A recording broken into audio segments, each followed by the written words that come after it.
நம்ம திமுகவை திட்டணுன்றதுக்காகலாம் திட்டக்கூடாது. இங்க இருக்கிற சில அதிகாரிகள்லாம் பார்க்க அரசியல்வாதிகள் இருக்கிற காசு இல்லாம அரசாங்கத்தை இன்னும் கடன் வாங்க சொல்லி அதையும் சுரண்டி எடுத்துட்டு போறாங்க. அப்படிதான் இன்னைக்கு இருக்கக்கூடிய அதிகாரிகள். இந்த மாதிரி திருட்டு கும்பல்கள் நீங்க திமுக, அண்ணா திமுக, காங்கிரஸ் இப்படி பல பேர் நம்மளால சொல்லிட்டே போகலாம். இதுக்கு என்ன ஒரு முத்திரை குத்தணுமா என்ன? திமுக பண்ணிக்கணும் பண்றானா கேட்டா அவன் தான் அதிகமா பண்ணுவான். அதுவும் அந்த துறையினுடைய அமைச்சராக இருந்த பாருங்க முன்னாடி மூர்த்தின்றவர், அவருடைய கொள்ளையெல்லாம் கொஞ்சம் நெஞ்சம் கிடையாது. பல பேர் அது பலிகடா இருக்கான். இன்னும் சொல்ல போனா நீங்க அந்த மாதிரி மூர்த்தி பண்ணக்கூடிய அவருடைய மாவட்டத்திலே மதுரையிலே பண்ணிருக்கக்கூடிய பல விஷயங்கள் நம்மளால கண்ணில் பார்த்திருக்கோம். அதுக்கு துணை போறவனே அதிமுக சாதாரண வச்சாரு. காசுன்னா அவனுக்கு ரெண்டு பேரும் ஒரே மாதிரி தான். இவன் வேற இவன் வேறலாம் கிடையாது. எல்லாம் ஒரே மாதிரி தான் இருக்கான். அரசாங்க சொத்தை ஆட்டையை போடணும்னா இந்த அரசியல்வாதிகள் செய்ய தான் செய்வோம். அதுக்கு அதிகாரிகள் தான் நம்ம தடுப்பணையாக நிற்கணும். தயவுசெய்து சிபிசிடி போகிறது வேஸ்ட்டு.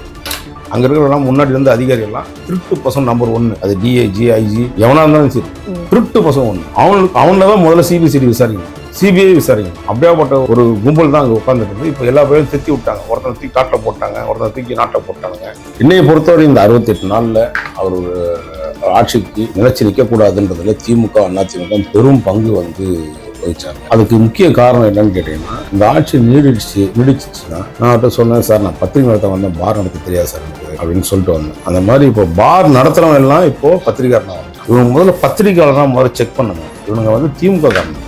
இவங்க முழுக்க அந்த சென்னை பிரஸ் கிளப்ல நாங்களே இருந்தது. இவங்க கண்ட கர்மாந்தை குடிச்சு கூட்டி இவனுக்கு சிந்திக்கிறதெல்லாம் நியூஸா வரணும்னு நினைக்கிறான். அப்போ இவன் பேர் பத்திரிகையாளர் கிடையாது, அதுக்கு பேர் புரோக்கர். இந்த புரோக்கரோட கூடாரமான சென்னை பத்திரிகையாளர் மன்றம் விரைவில் கைப்பற்றணும். தமிழக முதலமைச்சர் நல்லவர்களுக்கு அந்த வாய்ப்பு கொடுத்து அந்த தேர்தலை நடத்தணும்ன்றது தான் எங்களுக்கு. 1,50,000 செல்போனை திருட்டு போறான் ஒரு திருட்டு பையன், ஒரு காவல் ஆய்வாளர் திருடி கமிஷனர் கொடுக்குறான் அந்த மொபைல்ல. ஒரு கைதுக்கும் 100 போலீஸ் 200 போலீஸ். ஏன்னா ஒத்தால பிடிக்கிறதுடா 100 போலீஸ்.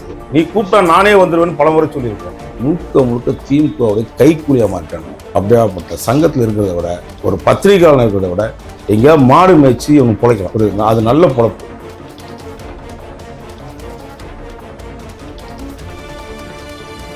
நேர்காணலில் நம்மோட இருந்திருக்கக்கூடிய சிறப்பு விருந்தினர் மூத்த பத்திரிகையாளர் வாராகி சார் தான் இருக்காங்க. வாங்க நிறைய விஷயங்களை கேட்டு தெரிஞ்சுக்கலாம். சார் வணக்கம். வணக்கம். எப்படி சார் இருக்கீங்க? பிரமாதமா இருக்கு. Super sir, super sir. பல தகவல்களை நீங்க நியூட்ரலா கொடுத்துட்டு இருக்கீங்க. இன்னைக்கு நீங்க பாத்தீங்க அப்படின்னா, ஏன்னா பள்ளி கோவில் விவகாரம் பூதாகரமா போயிட்டு இருக்கு. இதுல இந்த 100 கோடி நில மோசடி வழக்குல அமைச்சர் ரமேஷ்க்கு தொடர்பு இருக்கா என்னன்னு தெரியல. பட் இன்னைக்கு ஒரு விஷயம் நடந்திருக்கு. என்ன அப்படின்னா, திமுக பிரமுகர்கள் பலர் வீட்டுல சோதனையானது நடத்தப்பட்டு இருக்குது. அவங்க கிட்ட என்கொயரியும் போயிருக்காங்க. இதுல அப்ப திமுகவும் தலையிட்டு இருக்குதா? அப்ப திமுக வேலை பின்னாடி இருக்குதா அப்படின்ற ஒரு பெரிய கேள்வி இருக்குல்ல. இதை எப்படி பாக்குறீங்க? நம்ம திமுக திட்டணுன்றதுக்காகலாம் திட்டக்கூடாது. என்னன்னா அந்த லேண்டுடைய விஷயத்தை பொறுத்தவரையும் அந்த மலை அடிவாரம் முழுக்க பார்த்தீங்கன்னா, அந்த கோயில் சொத்து சொல்லக்கூடிய இடத்துல எல்லாமே லிட்டிகேஷன். அந்த கார் பார்க்கிங்கோடைய இஷ்யூ மட்டும் இல்லை, அதை பக்கத்து லேண்ட் இருக்கு பாருங்க, அதுவும் கிட்டத்தட்ட பார்த்தீங்கன்னா ஒரு 40 ஏக்கர். அது டாக்குமெண்டே என்கிட்ட இருக்கு. ஏன்னா தொடர்ந்து இது போன்ற விஷயங்கள் இந்த தேர்தலுக்கு முன்பாகவே இது ஒரு ஐயருங்கெல்லாம் சேர்ந்து ஒரு டீமாக போகிறாங்க. இன்னொரு பக்கம் பார்த்தீங்கன்னா நான் பிராமின் டீம் ஒரு டீம் போகிறாங்க. போயிட்டு இதில் எல்லாருடைய இதுலேயுமே சம்மந்தப்பட்டவன் என்னென்னா, சப் ரிஜிஸ்டார் நீங்கள் கொடுத்தாலும் ரிஜிஸ்டர் பண்ணிக்கிறான், அவர் கொடுத்தாலும் ரிஜிஸ்டர் பண்ணிக்கிறான், நாளைக்கு எல்ஐசி பில்டிங் எழுதி கொடுத்தாலும் ரிஜிஸ்டர் பண்ணிவிடுவான். ஏன்னா காசு தான் தேவை ரிஜிஸ்ட்ரேஷன் டிபார்ட்மெண்ட். அது எவன் சொத்து எப்படி ஏன் இதெல்லாம் கேட்கறதே கிடையாது. எப்படி ரிஜிஸ்டர் பண்ணுறானுங்கன்னு முதல்ல பார்க்கணும். ஏன்னா நீங்கள் எல்லா ஊர்லேயுமே ஒரு திருட்டு கும்பல் இருக்கும். இந்த டாக்குமெண்ட் பண்ணக்கூடிய, அந்த ஃபோர்ஜரி டாக்குமெண்ட் பண்ணக்கூடிய லேண்ட் கிராபிக் அக்யூஸ்டுங்களுக்கு இப்போ தான் செய்வாங்க. அதிகாரி என்ன பண்ணுறாங்க? பெரும்பாலும் அதிகாரிகளை கை வச்சா தான் நீங்கள் ஒரு சாதாரணமாக ஒரு சப் ரிஜிஸ்டாரால் எல்லா விஷயத்தையும் முடிஞ்சிருமான்னு கேட்டிங்கன்னா முடியாது.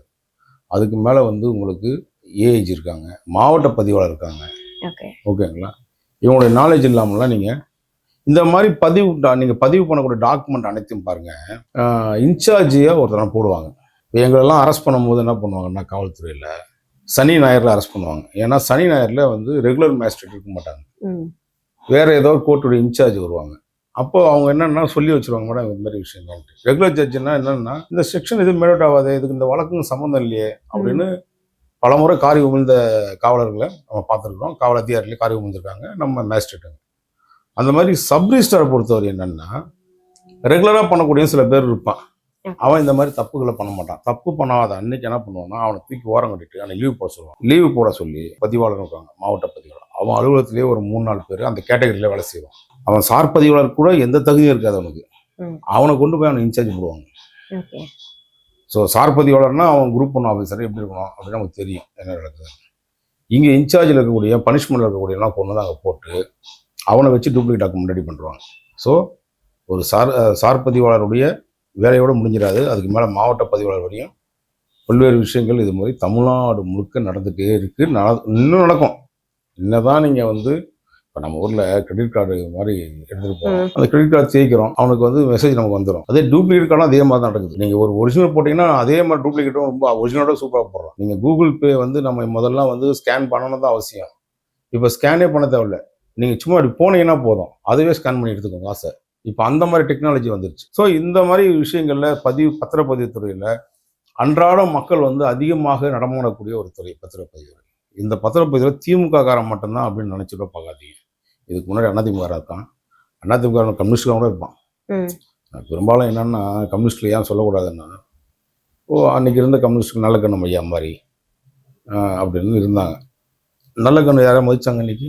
உண்மையாகவே வந்து ஒரு காமராஜர் பிறகு நம்ம பார்க்கக்கூடிய ஒரு நல்ல தலைவனாக நம்ம பார்த்து தனக்கு கொடுத்த 1 கோடி ரூபாய் நிதியை கூட கொண்டு போய் அதே இடத்துல வேண்டான்னு சொல்லி கொடுத்துட்டு வந்த ஒரு மனுஷனை பார்த்தோம். இங்கே இருக்கிற சில அதிகாரிகள் என்ன பண்ணுறாங்க, அரசியல்வாதிகள்லாம் இருக்கிற காசு இல்லாமல் அரசாங்கத்தை இன்னும் கடன் வாங்க சொல்லி அதையும் சுரண்டி எடுத்துகிட்டு போகிறான் இன்றைக்கி. அப்படி தான் இன்றைக்கி இருக்கக்கூடிய அதிகாரிகள். ஸோ அதனால் வந்து முதல்ல திருட செய்கிறவன், திருடுதனம் பண்ணுறவன், இவன் எல்லாமே என்ன பண்ணுவான்னா, நம்முடைய அதிகாரம் இருக்கக்கூடிய அதிகாரிகளுடைய துணை இல்லாமல் எந்த காலகட்டத்திலையும் ஒரு பதிவோ அல்லது வேறொரு காரணமோ எதையுமே செய்ய முடியாது. அப்போ அரசு துறை என்பது அந்த துறை எவ்வளவு தூய்மையாக இருக்குதோ, எவ்வளோ வந்து எதை பற்றியும் அவன் வந்து அந்த காசுக்கு ஆசைப்படாத ஒருத்தன் வருவானோ அவன் தான் வந்து நல்ல ஒரு நிர்வாகம் பண்ண முடியும். இந்த மாதிரி திருட்டு கும்பல்கள் நீங்கள் திமுக, அதிமுக, காங்கிரஸ் இப்படி பல பேர் நம்மளால் சொல்லிட்டே போகலாம். இதுக்கு என்ன ஒரு முத்திரை குத்தணுமா என்ன? திமுக பண்ணிக்கிறோம் பண்ணுறான்னு கேட்டோன்னா அவன் தான் அதிகமாக பண்ணுவான். அதுவும் அந்த துறையினுடைய அமைச்சராக இருந்தார் பாருங்க முன்னாடி மூர்த்தின்றவர், அவருடைய கொள்ளையெல்லாம் கொஞ்சம் நெஞ்சம் கிடையாது. பல பேர் வந்து அது பலிகடாயிருக்கான். இன்னும் சொல்ல போனால் நீங்கள் அந்த மாதிரி மூர்த்தி பண்ணக்கூடிய அவருடைய மாவட்டத்திலே மதுரையிலே பண்ணியிருக்கக்கூடிய பல விஷயங்கள் நம்மளால கண்ணில் பார்த்துருக்கோம். அதுக்கு துணை போகிறவனையும் அதிமுக இருக்கான். அதிமுக சாதாரண வச்சிடாதீங்க. காசுன்னா அவனுக்கு 2 பேரும் ஒரே மாதிரி தான். அவன் வேறலாம் கிடையாது. எல்லாம் ஒரே மாதிரி தான் இருக்கான். அரசாங்க சொத்தை ஆட்டையை போடணும்னா இந்த அரசியல்வாதிகள் செய்ய தான் செய்வோம். அதுக்கு அதிகாரிகள் தான் நம்ம வந்து தடுப்பணையாக நிற்கணும். இன்னைக்கு இதில் வந்து அமைச்சர் ரமேஷ் அவர்கள் வந்து ஈடுபட்டிருக்காங்க, அவங்களுடைய ரிலேட்டிவ் ஒருத்தர் வந்து ஈடுபட்டிருக்காருன்றாங்க சார். ஸோ இதில் உண்மைத்தன்மை என்ன? ஏன்னா வந்து அமைச்சர் ரமேஷ் அவர்களுக்கு தெரிஞ்சவங்க தான் இதை வந்து வாங்கியிருக்காங்கன்னு சொல்றாங்க. அதில் உண்மைத்தன்மை இருக்குன்னு பார்க்குறீங்களா, இல்லை அமைச்சர் ரமேஷ் மேலே வந்து அவதூறு பரப்புறதுக்கான ஒரு செயலாக இருக்கா சார்? இப்போ ஒரு சின்ன வயசில் அந்த பையன், இப்போ நான் வந்து சமீபத்தில்ங்க திருச்செந்தூர் கோயிலுக்கு போயிருந்தேன். நான் இதுக்கு முன்னாடி திருச்செந்தூர் போயிருக்கேன். ஓகே. இதுக்கு முன்னாடி பல முறை போயிருக்கேன். அங்கே வெறும் காசு கொடுத்தீங்கன்னா கடவுள் நம்ம முன்னாடி நிற்பாரு. நம்ம போய் கடவுள் நிற்க வேண்டியது இல்லை. புரியுதுங்களா? காசு தான் அங்கே பிரதானம். இப்போ நான் போனேன், 100 ரூபா வந்து அந்த சிறப்பு சலுகை டிக்கெட் வாங்கினேன். அந்த சிறப்பு டிக்கெட் தரிசனம் டிக்கெட்னு சொல்கிறாங்க. 100 ரூபா கொடுத்தேன். இதெல்லாம் வாங்கினதே கிடையாது. வாங்கினதுக்கப்புறம் பார்த்தீங்கன்னா 1 மணி நேரம் சாமி கும்பிட்டோம். 1 மணி நேரத்தில் சாமியை பார்த்துட்டோம். நம்ம திருப்பதி போனோம்னா திருப்பதிக்கு ஒரு ரேட் வச்சுருப்பாங்க. இப்போ கல்யாண உற்சவ லட்டுன்னா கல்யாண உற்சவ லட்டுக்குன்னு தனியாக ஒரு அமௌண்ட் வச்சுருப்பாங்க. ஒவ்வொரு தரிசனத்துக்கும் ஒரு ரேட் இருக்குது. 10,000 ரூபாய்க்கு ஒரு தரிசனம் இருக்குது, 10,500 ரூபாய்க்கு. 1 லட்ச ரூபா கொடுத்தீங்கன்னா 5 பேர் ஒரு தரிசனமும் இருக்குது. நான் வெறும் 100 ரூபா கொடுத்தேன். 1 மணி நேரத்தில் நான் வந்து கடவுளை பார்த்துட்டேன். பிரமாதமாக பார்த்தேன். ஆனால் இதுக்கு முன்னாடி எப்படி இருந்துச்சான்னு கேட்டால் இல்லை. விஐபி தரிசனம், விவிஐபி தரிசனம், எல்லா தரிசனமும் இருந்துச்சு. நானும் அந்த விஐபி தரிசனத்தை போயிருக்கேன், அந்த தரிசனத்தை சாமி கும்பிட்டுருக்கேன். ஆனால் எனக்கு அங்கே போன தரிசனத்தை விட நான் வந்து காவல்துறை பாதுகாப்பு 12 வருஷம் இருந்து நான் சுத்தாத கோயிலே தமிழ்நாடு முழுக்க, இந்தியா முழுக்க எல்லா கோயிலும் சுற்றிருக்கேன். ஆனால் அந்த ஒரு நிறைவு வந்து இப்போ நான் கும்பிட்டேன் பாருங்க சாமியை, அந்த நிறைவு வந்து எப்பவுமே வருமா அப்படின்னா அதெல்லாம் வராது. நம்ம பார்க்கறதுக்கு நேரம் கிடக்கு, சாமியை தான் பார்க்க போகிறோம். அங்கே என்ன உங்களுக்கு வந்து அந்த செயல்பாடை உண்மையாகவே ரமேஷ் நான் வந்து இந்த அமைச்சர் ரமேஷ் அவர்களை பாராட்டணும். ஏன் அப்படின்னு கேட்டிங்கன்னா, மனிதர்கள் வந்து எல்லாமே இந்த இந்திய அரசியலமைப்பு சட்டமே சொல்லுது, நம்ம வந்து சரிசமமான சட்டம் தான் எல்லாருக்கும். பெரியவன், வாழ்ந்தவன், கீழ்ந்தவன், விழுந்தவன் இல்லை, எவனை பற்றியும் நமக்கு கிடையாது. சட்டம் என்பது அனைவருக்கும் சமம். அதை நம்ம கண்கூடாக பார்த்தோம். நான் இன்னொரு விஷயம் கூடுதலாக சொல்கிறேன். ஒரு ஐஏஎஸ் ஆஃபீஸருடைய மனைவி, நான் அன்னைக்கு நான் தரிசனம் பார்க்க போகும்போது ஒரு ஐஏஎஸ் ஆஃபீஸருடைய மனைவி வந்து நான் சொன்னேன் அப்படின்னு சொல்கிறாங்க. சாரோட வந்தீங்கன்னா தரிசனம் உண்டு. ஓகே. நீங்கள் தனியாக வந்தீங்கன்னா கூட்டத்தில் 100 ரூபா டிக்கெட் வாங்கி போய் பாருங்கன்னா உண்மையாகவே சொல்கிறேன் ஆன்சர். அந்த தம்பி சின்ன வயசாக இருந்தால் கூட நல்லா பண்ணியிருக்காப்புல. இப்போ இதில் எத்தனை பேருக்கு புறமா வரும் ஒருத்தனுக்கு? நம்ம நான் என்ன சொல்கிறேன்னா, நான் நிறைய தரிசனங்கள் வந்து விஐபி தரிசனம் பார்த்துருந்தேன். இப்போ எத்தனை பேருக்கு அவர் மேலே கடுப்பாகும்? திருச்செந்தூரில் இருக்கிற ஐயருங்க எல்லாம் சும்மா இருப்பாங்களா? ஏற்கனவே ஐயருக்கும் நிர்வாகத்துக்கும் நிறைய பிரச்சனை இருக்குது. இந்த விஷயங்கள் ஒருத்துக்கு பழனிக்கும் அது சாரம். பழனி கோயிலில் வந்து அவர் என்ன சொல்றாருன்னா, இவருடைய இடம்னு சொல்லி ஒரு சில பேர் சொல்றாங்க, இவருக்கு இன்னார் இது இன்னாருன்னு ஒரு முடிச்சு போடுறாங்க. தம்பி வந்து தெளிவாக ஒரு விஷயம் சொன்னார், அப்படி யாராக இருந்தாலும் அந்த மாதிரி உறவினராக இருந்தாலும் நான் கண்டிப்பாக அதை நிறைவேற்றிருக்கணும் அப்படின்னு சொல்றாரு. ஒரு சின்ன வயசுல ஒருத்தன் அந்த இடத்துக்கு வர்றதே பெரிய விஷயம். இந்த ஆட்சியில் மட்டும்தான் நம்ம ஜெயலலிதா ஆட்சியில் என்னால் சொல்ல முடியும். கீழே ரொம்ப குப்பையில் இருக்கவங்க கூட கோபுரத்துக்கு வருவோம், அது கூட ஒரு செக்டரோட முடிஞ்சிடும். இந்த ஆட்சியில் தான் யார் எங்கேருந்து எப்படி வருவானே தெரியாது, எந்த ரூபத்தில் வருவானே தெரியாது. அவன் குப்பையிலேருந்து வருவானா இல்லை கோபுரத்துக்கு கீழே வருவானா அப்படின்லாம் தெரியாது. இந்த ஆட்சியில் எதுவும் நடக்கும். நல்ல அமைச்சர்கள்ல எனக்கு தெரிஞ்சு பல பேர் விமர்சனங்கள் செய்கிறாங்க. நம்ம யாரையோ விமர்சனம் செய்யணுன்றதுக்காகலாம் செய்யக்கூடாது. ஒருத்தர் நல்லது பண்ணுறானே, நல்லது பண்ணும்போது ஏன் நம்ம வந்து சும்மா தோத்து நடிச்சிட்டு கொஞ்சம் கால அவகாசம் கொடுத்து இருக்கட்டும். நிறைய விஷயம் இருக்கும், தெரியட்டும். உங்களுக்கு வழக்கு வந்து சிபிசிஐடி போயிடுச்சு. இதுக்கு முன்னாடி சிபிசிஐடியில் போயிருந்தா கூட நான் சொல்லுவேன், ஏங்க தயவுசெய்து சிபிசிஐடி போகிறது வேஸ்ட்டு. அங்கே இருக்கிறவங்களாம் முன்னாடி இருந்த அதிகாரிகள்லாம் திருட்டு பசங்க நம்பர் 1. அது டிஐஜி ஐஜி எவனாக இருந்தாலும் சரி, திருட்டு பசங்க 1. அவங்கள தான் முதல்ல சிபிசிஐடி விசாரிக்கணும், சிபிஐ விசாரிக்கணும். அப்படியாப்பட்ட ஒரு கும்பல் தான் அங்கே உட்காந்துட்டு இருந்து இப்போ எல்லா பேரும் திருத்தி விட்டாங்க. ஒருத்தனை தூக்கி காட்டில் போட்டாங்க, ஒருத்தனை தூக்கி நாட்டில் போட்டானுங்க. அதே நாடு அநாசமாக போகுது, அது ஒரு பார்க்க தான் போகிறோம் நம்ம. ஸோ இப்போ சிபிசிஐடியில் ஒரு நல்ல அதிகாரிலாம் இருக்கிறாங்க. இந்த விசாரணையில் சிபிசிஐடி ஏமாற்ற முடியுமா? சிபிசிஐடியை பொறுத்த வரையும் தப்பான அதிகாரிகள் இருந்தால் தப்பான விஷயங்களை சொல்லுவாங்க. எனக்கு பொறுத்த வரையும் அந்த தம்பி மீது ஆதாரபூர்வமான குற்றச்சாட்டை சொல்லி ஆரோக்கியமான விவாதத்தை பண்ணானுங்கன்னா அவங்ககிட்ட நம்ம எந்த விவாதமும் சொல்லலாம். ஸோ அதனால புரளியே வரக்கூடிய விஷயத்த புரளியாவே போடுறோன்ற கடந்து போயிடும். ஓகே, இப்போ தொடர்ந்து பார்த்தீங்க அப்படின்னா தாவேகா அரசு அமைஞ்சதுக்கு அப்புறமா நிறைய பத்திரிகையாளர்கள் கைது செய்யப்பட்டதை நம்மளால பார்க்க முடிஞ்சது. ஸோ இப்போ பார்த்தீங்க அப்படின்னா விஜயன் சார் வந்து புதிய தலைமுறையோட விவாதம் பண்ணக்கூடிய ஒருத்தர், அவரையுமே அரெஸ்ட் பண்ணியிருக்காங்க, அந்த பத்திரிகையாளரையுமே. இதுல வந்து பலரும் பல கருத்துக்களை சொல்றாங்க சார். என்ன அப்படின்னா, ஒரு பத்திரிகையாளரை எப்படி அரெஸ்ட் பண்ணலாம், அவருடைய மொபைலை நீங்க எப்படி வந்து உடனே வந்து பறிமுதல் பண்ணலாம், இது வந்து சட்டத்திற்கு புறம்பான ஒரு விஷயம் அப்படின்ற விஷயத்த சொல்லிட்டு எதிர்கட்சிகளா இருக்கட்டும் இல்ல சீமான் சாரா இருக்கட்டும் பலரும் வந்து கண்டன குரல் தெரிவிச்சிட்டு இருக்காங்க. விஜயன் சார் வழக்குல நடந்திருக்கக்கூடியது என்ன? உண்மையிலேயே அந்த தாவேக எம்எல்ஏக்கள் பேரம் பேசினதுல அவர் இன்வால்வ் ஆயிருக்காரா சார்? புதுசா 60 ஆண்டு காலம் நம்ம வந்து ரொம்ப அழுக்கிலேயே உட்காந்துட்டு இருந்தோம். ஒருத்தனை குளிப்பாட்டி ரெஃப்ரெஷ் பண்ணி அப்படி கொண்டு வந்து நிற்க வைக்கிறாங்க. உண்மையாகவே நம்ம மக்கள் வந்து அழுக்கில் தான் இருந்தான். இதுவரையும் ஒரு மாற்றம் இது மாதிரிலாம் நம்ம பார்த்ததில்லை. நான் வந்து விஜயோடைய ரசிகரும் கிடையாது, விஜய்க்கு ஆதரவாளரும் கிடையாது. நல்லது செஞ்சால் நல்லது செய்ய போகிறாரு, இல்லைன்னா தப்புன்னா தப்புன்னு சொல்ல போகிறோம். அவர் வேறு யாரும் வந்தாலும் நம்ம ஒரு விசில் பேர் குரல் வந்து என்றைக்கு ஒழிச்சு தான் இருப்போம். இன்னையை பொறுத்தவரை இந்த 68 நாளில் அவர் ஒரு ஆட்சிக்கு நிலைச்சி நிற்கக்கூடாதுன்றதுல திமுக அதிமுக பெரும் பங்கு வந்து வகிச்சாங்க. அதுக்கு முக்கிய காரணம் என்னன்னு கேட்டீங்கன்னா, இந்த ஆட்சி நீடிச்சுன்னா அந்த நம்முடைய உள்ளுக்குள்ள நடந்த இந்த ஊழல் இருக்குல்ல, 5 வருஷம் ஊழல் இருக்குல்ல, அதுக்கு முன்னாடி ஒரு 5 வருஷம் இருக்குல்ல, சொன்னார் இல்லை, யாராக இருந்தாலும் அது ஆண்டவராக இருந்தாலும் அதுக்கு முன்னாடி ஆண்டவராக இருந்தாலும் யாராக இருந்தாலும் நம்ம வந்து கொண்டு வருவேன், அந்த பயம் ஒன்று உருவாக்கிடுச்சு.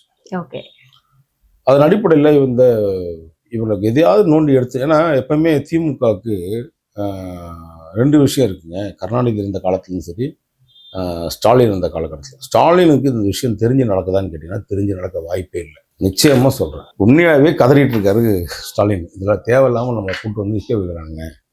இதில் செந்தில் பாலாஜிக்கு இருக்கான்னு கேட்டால் செந்தில் பாலாஜி இருக்கும். ஏன்னா செந்தில் பாலாஜி தேவைகள் இருக்கு. நாளைக்கு விஜயோடைய ஆட்சி நிலைச்சதுன்னா நம்முடைய அத்தனை ஊழல்களும் நம்ம நல்ல நட்புக்கு வந்துடுவோன்றது அவருக்கு தெரியும். ஸோ ஏன்னா அதுக்கான வாய்ப்புகள் ரொம்ப ரொம்ப ரொம்ப அதிகம். திருநாவுக்கரசு அவர்களை வந்து கைதில் கூட நான் என்ன சொல்லியிருப்பேன், கைதின் முறை வந்து கூப்பிட்டாவே சமன் கொடுத்தா வந்துட போகிறாங்க. தவறான முறையில் அதை நீங்கள் கைது பண்ணும்போது யாராக இருந்தாலும், கடந்த முறை நான் கைது செய்யப்பட்ட போது 11 வழக்குகள் அப்போ அந்த நேரத்தில் பண்ணுறாங்க. ஒரு பத்திரிகையாளர் சங்கம் கூட கண்டனம் தெரிவிக்கல. நான் அதை எதிர்பார்க்கவும் இல்லை. ஏன்னா பத்திரிகையாளர் சங்கமாக இருந்துச்சுன்னா நான் எதிர்பார்ப்பேன். பார் நடத்துகிறவங்கலாம் கொண்டு போய் சங்கம் வச்சுருந்தாங்க என்ன பண்ணுவோம். நீங்கள் சாதாரணமாக பார் வைக்கிறவனுக்கும் பத்திரிக்கையாளனுக்கும் வித்தியாசம் இருக்குது. நான் வந்து முத்து வீரன் ஒரு சப் கலெக்டர் வந்தார், கலெக்டர் வந்தார் தேனி மாவட்டத்தில். அவர் இந்த டாஸ்மார்க்கு ஒரு உதாரணத்துக்கு தான் சொல்கிறேன், டாஸ்மார்க்கு எம்டியா வந்தார். அப்போ அந்த மதுபான சாலையிலேருந்து வரக்கூடிய மதுகள் எல்லாமே இந்த ஒவ்வொரு இடத்துலையும் எப்படி ஊழல் நடந்தது அப்படின்னு ஒரு விஷயத்த நான் குற்றச்சாட்டை சொல்கிறேன், வழக்கும் தொடுக்கிறேன். அப்போ முத்துவீரன் என்ன சொன்னார்னு கேட்டிங்கன்னா, என்ன பிரதர் நீங்கள்லாம் சின்ன வயசு, நான் சொல்கிறதெல்லாம் 18 வருஷத்துக்கு முன்னாடி சொல்கிறேன், சின்ன வயசு உங்களுக்கு இந்த மாதிரி துடிப்பாக இருந்து என்ன பண்ண போறீங்க, ஒரு 5-6 பார் 5 லட்ச ரூபா மாதம் வர மாதிரி ஒரு 2 பார் தரம் பாஸ் பண்ணுங்க அப்படின்னாரு. நான் அவர்கிட்ட சொன்னேன், சார் நான் பத்திரிகை நடத்த வந்தேன், பார் நடத்த தெரியாது சார் எனக்கு அப்படின்னு சொல்லிட்டு வந்தேன். அந்த மாதிரி இப்போ பார் நடத்துகிறவன் எல்லாம் இப்போது பத்திரிகாரனா வந்துட்டான். ஸோ அப்போது போன முறை நீங்கள் வந்து ஒருத்தனை கூட நீங்கள் என்னடா கூட கேட்கல, ஏன் நடந்தது என்ன நடந்ததுன்னு கேட்கல. இவங்க முதல்ல பத்திரிகையாளர்னா முதல்ல செக் பண்ணுங்க. இவனுங்க வந்து திமுக காரணம், இவங்க வந்து முழுக்க அந்த சென்னை பிரஸ் கிளப்ல வந்து நாங்களும் இருந்துக்கிறோம், அந்த பழைய நிர்வாகத்தை நானும் பார்த்துருக்கோம். அப்போ 1-2 சில விஷயங்கள் வந்து ஆப்ளிகேஷன் கேட்பாங்க, மந்திரி கிட்ட ஏதாவது ஒரு விஷயம் கேட்பாங்க. இவனுங்க வந்து அந்த பத்திரிகையாளருடைய சங்கமே அந்த சென்னை பிரஸ் கிளப்பையே எழுதி கொடுத்துட்டானுங்க இவன்கிட்ட, மாவட்ட செயலாளர் மாதிரி. அந்த மாவட்டத்தில், சென்னை மாவட்டத்தில் எங்கே நீங்கள் வந்து அசம்பாவிதம் நடந்தாலும் ஸ்கெட்ச் எங்கே போடுவானுங்கன்னா சென்னை பிரஸ் கிளப்பில் தான் போடுவானுங்க. அந்த வந்து ஒரு சமூக விரோத கும்பலெல்லாம் சேரக்கூடிய ஒரு இடமா தான் அந்த ப்ரெஸ் கிளப் இருந்துச்சு. அதை இவங்க வந்து என்ன பண்ணாங்க அப்படின்னா, காவல்துறைக்கு ஒரு ஏஜெண்ட்டாக வேலை செய்ய ஆரம்பிச்சாங்க இந்த பத்திரிகையாளர்கள். எப்படி வேலை செய்கிறாங்கன்னா, சார் நீங்கள் இந்த வேலையை முடிச்சு கொடுத்தீங்கன்னா இந்த வேலை பண்ணி தருவாங்க சார். அப்போது இந்த காவல்துறையில் அப்போது அருண் அவர்கள் வந்து கமிஷனர் வந்த காலகட்டத்தில் இந்த சுரேஷ் வேதநாயகன் ஒரு புரோக்கர் இருக்கான், இந்த தினகரன் பத்திரிகையில் வேலை செய்கிறான், பார்த்துருக்கீங்க. அவன் தான் ப்ரெஸ் கிளப் தலைவர், தெரியுமா தெரியாதா? தெரியாது இல்லை, பாருங்கள். ஒரு பத்திரிகையாளர் உங்களுக்கே தெரியல, அப்போ என்ன தெரிஞ்சிருப்பான், அப்போ பார் ஒன்று தான் தெரியுமில்ல. அந்த மாதிரி இவனுங்க பார் நடத்துகிறவனெல்லாம் கூப்பிட்டு வந்து அந்த மன்றத்தை தயவு செய்து தமிழக முதலமைச்சர், சென்னை பத்திரிகையாளர் சங்கமும் அந்த பத்திரிகையாளர் மன்றம், ப்ளஸ் கிளப்பு, அதெல்லாம் ஒரு சமூக விரோத கும்பலோட தொடர்பு இருக்கக்கூடிய இடம், அதை சர்ச் பண்ணி பாருங்கள். இவனுக்கெல்லாம் ஊடகவியலாளர் கிடையாது, ஊடகம் போகல, இவனுக்கு வந்து கருத்து சுதந்திரம் போயிடுச்சுன்னா அது வந்துடுச்சுன்னு சொல்கிறானுங்க. கருத்து சுதந்திரம் என்னன்னே தெரியாத இவங்கெல்லாம் கருத்து பற்றி பேசுகிறாங்க. ஒரு பத்திரிகையாளர் எப்படி இருக்கணும், அவன் எந்த திமிரோட நேர்மையோடு இருக்கணுன்றது கூட இவனுக்கு தெரியாது. இவனுக்கு குறுகி பழக்கப்பட்டவனுங்க. இவனை வந்து நிமிர்ந்து நிற்க வைக்க சொன்னீங்கன்னா நிமிர முடியாது. ஒரு பேனா, அவனுடைய ஒரு பத்திரிகையாளருடைய பேனா தலை குறிஞ்சா இந்த நாடு தலை நிமிடுற மாதிரி எழுதணும். அவன் தான் பத்திரிகையாளர். இந்த மாதிரி குறுகி சொருவிட்டு 500 ரூபாய்க்கு 1000 ரூபாய்க்கு நிற்கிறான்னா அதுக்கு வந்து வேற பேர். இப்போ விஜயனும் திமுகவுடைய புள்ளி அப்படின்றத அக்செப்ட் பண்றீங்களா சார்? விஜயம் இல்லம்மா, இதுக்கு முன்னாடி இருக்கிற நீங்க ஊடகவியலாளர் போட்டியில பல பேர் வியாபாரத்துக்கு பண்ணிட்டானுங்கம்மா. இப்போ இந்த கிரிக்கெட் மேட்ச் நடக்குது இல்லை? ஆமா சார். இந்த ஒரு பேட்ஸ்மேனையும் வந்து விலைக்கு வாங்குவாங்கல்ல ஒரு கிளப்லாம், பார்த்துருக்கீங்களா? இருக்கிறோம்ல, அந்த மாதிரி தான் இப்போ இதெல்லாம். ஏற்கனவே இருந்த பத்திரிகையாளர் எல்லாத்தையுமே வந்து பத்திரிகையாளராக இருந்தாங்க இல்லையா, ஒரு பெரிய நிறுவனத்தில் இருப்பாங்க, அவங்களாம் பர்ச்சேஸ் பண்ணிட்டாங்க லாஸ்ட் எலெக்ஷன்லேயே டிஎம்கே கவர்மெண்ட். ஸோ மாதம் சம்பளம் தர கூலி கொடுக்குற முதலாளிக்கு விசுவாசமாக இருப்பானா, இந்த பத்திரிகை துறையுடைய நிறுவனத்துக்கு விசுவாசமாக இருப்பானாலாம். ஸோ முழுக்க நடத்துகிற நிறுவனங்களை பாருங்களேன். ஏன்னா ஒரு 6 மாதம் கூட உங்களால் பொறுத்துக்க முடியலங்க. ஒன்று ரெகுலராக தப்பு நடக்கும், அந்த தப்பை நம்ம சுட்டி காட்ட தான் செய்யணும். முழுக்க இவனுங்க வந்து 24 மணி நேரமும் ஐயோ விஜய் அங்கே செஞ்சார், விஜய் இதை பண்ணார், அதை பண்ணார், பென்சில் கட்டினார், பட்டனை கட்டினார், கையில் கட்டினார், கைத்தை கட்டினார், என்னென்னமோ வாயில் என்ன வருத்தம், மனசில் என்ன நினைக்கிறானோ, என்ன போதை போட்டு அடிக்கிறானோ தெரியல. இவன் கண்ட கர்மாந்தை குடிச்சு போட்டு இவனுக்கு சிந்திக்கிறதெல்லாம் வந்து நியூஸாக வரணும்னு நினைக்கிறான். அப்போ இவன் பேர் பத்திரிகையாளர் கிடையாது, அதுக்கு பேர் புரோக்கர். இந்த புரோக்கருடைய கூடாரமான சென்னை பத்திரிகையாளர் மன்றம் விரைவில் கைப்பற்றணும் தமிழக முதலமைச்சர். நல்லவர்களுக்கு வந்து அந்த வாய்ப்பு கொடுத்து அந்த தேர்தலை நடத்தணுன்றது தான் என்னுடைய. இல்லை, கூட்டணியில் இருக்க திருமாசாரே வந்து இந்த மாதிரி பண்ணுறது தவறு. ஏன்னா வந்து ஒரு பத்திரிகையாளரை நீங்கள் வந்து கூட்டு போகிறீங்க, இப்போ கிட்டத்தட்ட 3 நாள் ஆயிடுச்சு, அவர் எங்கே வச்சுருக்காங்கன்னு எதுவுமே சொல்லலை. ஸோ அவருடைய மொபைல் பறிமுதல் பண்ணப்பட்டிருக்கு. இப்போ அவர் யாரையுமே தொடர்பு கொள்ள முடியாத ஒரு சுச்சுவேஷனுக்கு மாற்றிருக்காங்க இல்லையா? ஸோ இதை தான் சரியான்றதை எல்லாருமே கேட்குறாங்க. என்னுடைய மொபைல் இருக்கு இல்லைங்க, 7 மொபைலுக்கு ஒரு மொபைலுடைய விலை வந்து 1,50,000 ரூபா கடன் போட்டு காசு கொடுத்து லோன் போட்டு வாங்குறோம். இவங்கள மாதிரி எங்கேயும் கட்டிங் போட்டு வாங்கலை, ஓகேங்களா? இதுவரையும் என்னோட கைதில் கடந்த கால ஆட்சியில் 4 வருஷம் தொடர் வந்து 2 குண்டர் தடுப்பு சட்டத்தை கைது செய்யப்பட்டாங்க. இந்த சட்டம் யாருக்கு போடணும்? தொடர் கற்பழிப்பு பண்ணுறவன், விபச்சாரம் பண்ணுறவன், கனிமவளம் கொள்ளடிக்கிறவன், ரவுடித்தனம் பண்ணுறவன், இவனுக்கு போட வேண்டிய சட்டம். இந்த அரசாங்கத்தை எதிர்த்து நம்ம சொல்கிறோம், இப்போ இப்படி பண்ணுறீங்க, தப்பாக இருக்குது, கம்ப்ளைண்ட் பண்ணுறோம், புகார் பண்ணுறோம், நீதிமன்றத்தில் வழக்கு தொடுக்கிறோம். என் மேலே பொய் வழக்கு போடணும். என்ன வழக்கு போடுவீங்கன்னா, ஏதாவது இவங்க மனசில் நான் எதையெல்லாம் தப்புன்னு சொல்கிறேனோ, இங்கே வந்து ஃபோன் பண்ணி மிரட்டினாருன்னு ஒருத்தன் கேட்பான். ஏன்டா எனக்கு அவன் ஃபோன் நம்பரும் தெரியாது, அவன் யாருன்னு தெரியும், நமக்கு தேவையில்லாத விஷயம் அது. ஒருத்தர் செய்தி பண்ணுறோன்னா அந்த செய்தி, இப்போ நீங்கள் ஒரு நிறுவனத்தில் வேலை செய்கிறீங்க, இப்போது உங்களுக்கும் உதயநிதிக்கு எதாவது இஷ்யூவா, இல்லை உங்களுக்கும் எடப்பாடிக்கு எதாவது இஷ்யூவா, இல்லை விஜய் அவர்கள் வந்து ஆட்சி வந்ததுக்கப்புறம் உங்களுக்கு தனியாக ஏதாவது பென்ஷன் கொடுக்க போகிறாரா? ஒன்றும் கிடையாது. நீங்கள் உங்கள் நிர்வாகத்துக்கு வேலை செய்கிறீங்க. நிர்வாகத்தில் அதே மாதிரி நாங்கள் ஒரு ஊடகவாளராக, ஒரு விசில் ப்ளோயராக தமிழ்நாட்டில் நடக்கக்கூடிய அத்தனை சம்பவங்களையும் உனக்கு முன்னாடி, இது வந்து ஸ்டாலின் அவர்கள் தத்தி பீஸு, அவங்க அப்பாவையும் நம்ம பார்த்தோம், அவங்க அப்பா காலத்தையும் நம்ம கைது பண்ணியிருக்காங்க, ஆனால் பொய் வழக்கு போட மாட்டாங்க. அதுக்கு முன்னாடி அம்மையார் ஜெயலலிதா இருந்தாங்க, 2007 அந்த மாதிரி தான் சிறைக்கு அனுப்புகிறாங்க, புரியுதுங்களா? ஆனால் பொய் வழக்கு போட மாட்டாங்க. அந்த அம்மாவை குடும்பத்தை கொடுத்தணும், அவங்க அந்த அம்மா எதிர்த்து போராட்டம் பண்ணணும், எங்களை உள்ள அனுப்பிச்சாங்க. இதே சென்னை பத்திரிகை மன்றம் பல்வேறு விதமான சமூக பிரச்சனைக்காக போராடி இருக்குங்க. அன்பு தலைமையில் இருக்கும்போது, பாரதிய தமிழன் தலைமையில் இருக்கும்போது இன்னும் எத்தனையோ விஷயங்கள் நடந்துருக்குது, புரியுதுங்களா? அப்படி செல்ஃபோனை பறிக்கிற கும்பல் வந்து இப்போ இருக்கிற கும்பல் இருக்குல்ல, அந்த மாதிரி கும்பல்லாம் செல்ஃபோனை சம்மன் கொடுத்து கூப்பிட்டு கேட்குறாங்க, நீ கோர்ட்டில் போட்டு வாங்கிக்க. ஏங்க ஒன்றும் இல்லை, என்னுடைய செல்ஃபோனை கடந்த முறை ஒரு கைதில் என்னை வந்து கைது பண்ணுறாங்க, கடந்த ஆட்சியில் கடைசி இதில் 1,50,000 செல்ஃபோனை திருட்டு போகிறான் ஒரு திருட்டு பையன், ஒரு காவல் ஆய்வாளர் திருடி கமிஷனர் கொடுக்குறான் அந்த மொபைலில். அந்த கமிஷனர் என்ன பண்ணுறான், அவன் பொண்ணுங்களுக்கு எதாவது கொடுக்குறான் போல் இருக்கு, அவன் பொண்ணுக்கு பசங்களுக்கு. அது விளையாட்டு பிள்ளைய வச்சு விளையாடிட்டு இருக்குங்க. ஏன்டா நான் கஷ்டப்பட்டு வாங்கின காசு, இவன் களவாடிட்டு போன பையன் கமிஷனர், அவன் அந்த மாதிரி ஏதாவது திருட்டு போனாலும் பரவாயில்ல, சமன் கொடுத்து கூப்பிடுறாங்க. பிரச்சனையே உங்கள் வாட்ஸ்அப்பில் நீங்கள் தானே பேசிக்கிட்ட விஷயங்கள்னு சொல்கிறாங்க. சமூகத்தில் இந்த மாதிரி எத்தனை பேர் தூக்கலாம், எத்தனை எம்எல்ஏ தூக்கலாம் அப்படின்னு கணக்கு போட்ட எல்லா ஒரு கான்வெகேஷனும் அதில் வச்சுருக்காங்க. அதில் விஜயன் அரெஸ்ட் பண்ணும்போது அந்த செல்ஃபோனை எல்லாத்தையும் அரெஸ்ட்லாம் பண்ணல, சம்மன் கொடுத்து கூப்பிடுறாங்க. காலை வீட்டுக்குள்ளேயே உட்காந்துன்னு ஒளிஞ்சுன்னு காலை சாயந்தரமாக போயிட்டு நல்லா சரகடினெல்லாம் 6 மணிக்கு கூடுவான்ல அந்த இடத்துல, அவனெல்லாம் மொத்தமாக கூட்டின்னு போயிட்டு போலீஸ் ஸ்டேஷனுக்கு போகிறாங்க. அதில் உள்ளே போய் செல்ஃபோனை பார்த்தா எதுவுமே இல்லை, எல்லாத்தையும் அரெஸ்ட் பண்ணுறாங்க. இப்போ அந்த வந்து ரெக்கவரி போட்டால் இவன் கடலை போட்ட விஷயம் வரையும் வந்துடுச்சு. உண்மை, நீங்கள் காவல்துறை சொன்னதை வச்சு சொல்கிறேன், இவன் 2-3 இடத்துல கடலை போட்டிருக்கான், அதுவும் சேர்ந்து வந்துடுச்சு. அப்போது இந்த மாதிரி இருக்குது, உண்மையாக இல்லையா நம்ம கேட்க மாட்டான். உங்கள் செல்ஃபோனை வந்து உனக்கு உண்மையாகவே பயம் இல்லைன்னா எதுக்குடா சார் நீ வந்து ஒளிஞ்சிட்டு இருக்க, சம்மன் கொடுத்தா போக வேண்டியதானே?